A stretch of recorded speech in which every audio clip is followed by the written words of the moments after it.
Hello and welcome to today's session.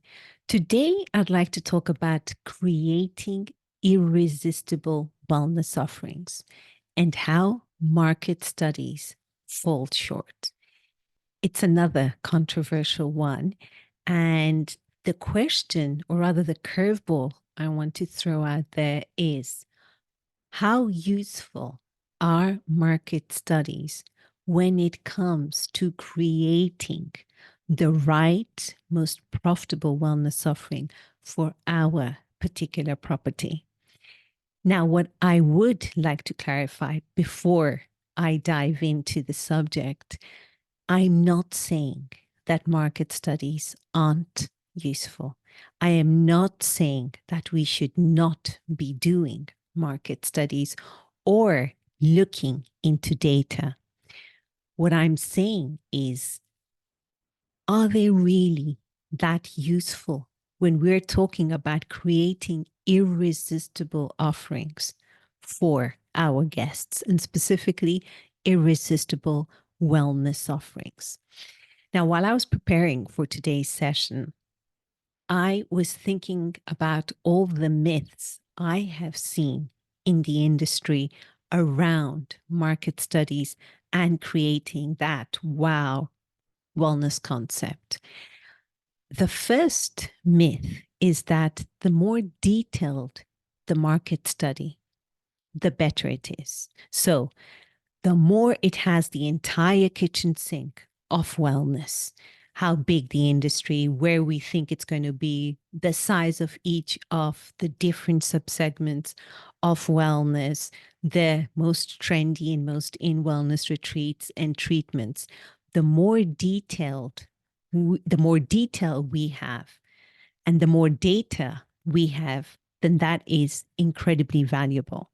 And that is that valuable data, which is going to help us create that wow wellness offering. The second myth is that the predictions laid out in the market study of future trends is accurate. That the market study, what all the data it has pulled together and what it predicts as the future trends, those trends are accurate. And the third myth is that when client interviews are done, so when focus groups are taken and they are interviewed about what wellness offerings they'd like to consume, where they see themselves going, that is a good indicator of what our consumers want today. Now, I have seen hazards in these approaches. I have seen in the first myth of the more detailed the market study, the more data it has on the entire kitchen sink of wellness, the more useful it is for us. And what I have noticed is that sometimes we can get drowned in data. Having data doesn't always mean that it is useful for us to create the wellness offering we want to. It's good to know all that information. Absolutely. We can't go in blind into an industry and create something without having that base knowledge. But that base knowledge is just base knowledge. It's not going to help us create that right wellness offering, because knowing the size of the wellness industry, knowing the different sub-segments is really not useful per se to say what offering is the right and most profitable one for your particular industry, for your particular property, better said, because it puts the market first and it puts your consumer last. And yes, we compete in the market, but if we compete in the market, we end up being the traditionalist, the follower, or the innovator. We are rarely that visionary. We rarely have that customer intimacy that we're looking for.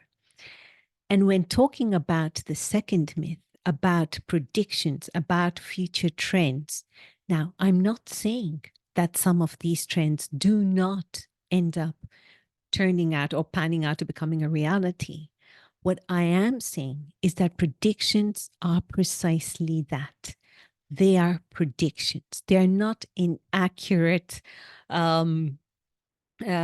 saying of what is going to happen. So I can't really pick up on the word right, but it's not an accurate snapshot of what will most definitely happen.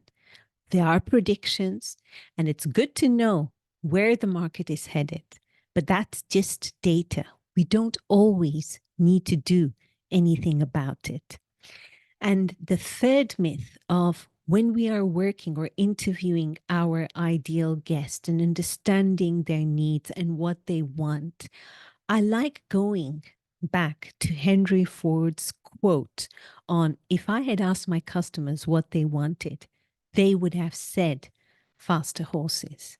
Because our customers, our ideal guests, are very, very good at telling us about their problem, but they aren't very good at telling us about the solution to their problem. And this is where we get things wrong. We end up trying to see what kinds of services would they like to consume. We're looking at the solution and not the problem. So when we're conducting market research, and we can do it ourselves as wellness leaders of our own businesses, pick a handful of your ideal guests and ask them what their real problems are.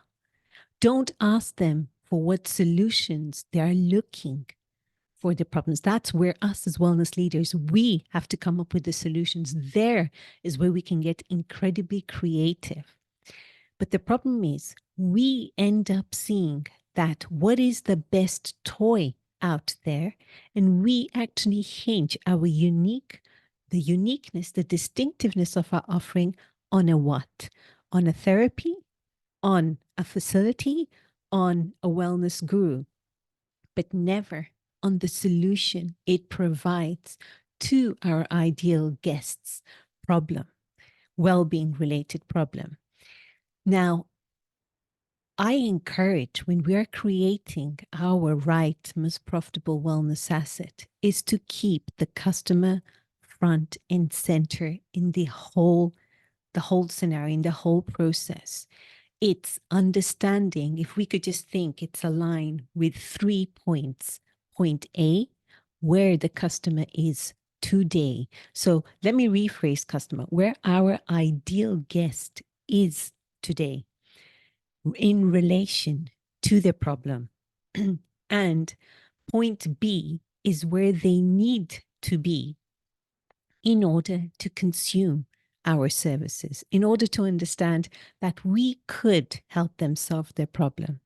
And then point C is the transformation we give them, the end result they're looking for. And when we are creating our offering, we must understand where our ideal guest is today. That is point A. And we have to go to them exactly where they are and take them to that point B. What is it that they need to realize, understand, in order for them to be able to solve their well-being related problem? What are the things they're doing right now that isn't working to solve their well-being related problem?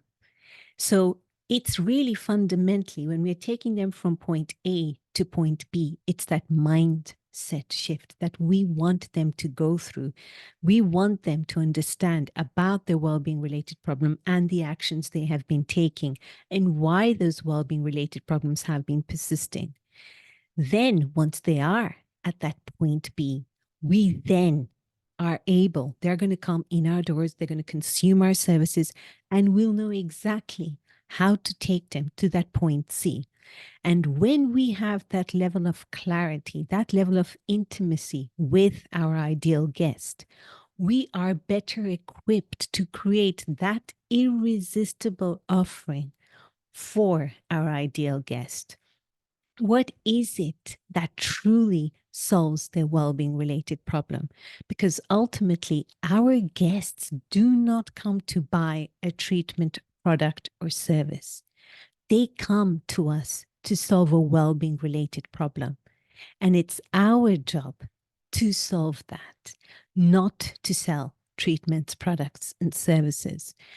So when we are creating the right, most profitable wellness offering, it's important to keep our customer front and center.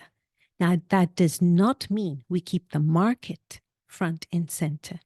We keep the customer. We understand who they are. What is it? What problems do they have? What well-being related problems do they have? And what do they know about their problem? And rarely do market studies delve in that level of detail. They end up talking about the entire market, the new treatments, the new therapies, the new wellness retreats, and everyone is copying everyone. But if you want to be that true visionary and create that irresistible offering, the way you do that is to really deep dive into your ideal guest, get to know them, understand where they are today. What are their well-being problems? What solutions are they looking when it comes, what solutions are they looking for when it comes to their well-being related problems, or what have they been doing and what's going wrong? Then you can reach them where they are, and then you bring them to a point where they are ready to buy from you. And many times in our industry, we think the mere fact of having a wellness offering, people will just walk into our door. They'll come to that point B by themselves. And we miss all the marketing and the sales and all that nurturing and walking with them from point A, where they are today, and point B, where they need to be in order to buy your services in order to solve their problems. We miss that incredibly important part, and we think that a market study covers that part, and it doesn't. It's our job to go to that point A, to meet our ideal guest where they are today and walk them to point B. So I just wanted to jump on here quickly, or in a short video, to talk about market studies and how we should take caution when using that tool. It's a very powerful tool, and I'm not saying we shouldn't be doing market studies. On the contrary, but I am saying these market studies must be targeted. You must be getting the information you need, and that is not the entire kitchen sink of the wellness industry. I'd love to hear your thoughts about this. What are your thoughts around market studies and creating wellness offerings? And what has your experience been? Do share some comments down in the comment section. And I wish you all a beautiful day ahead. Take care now.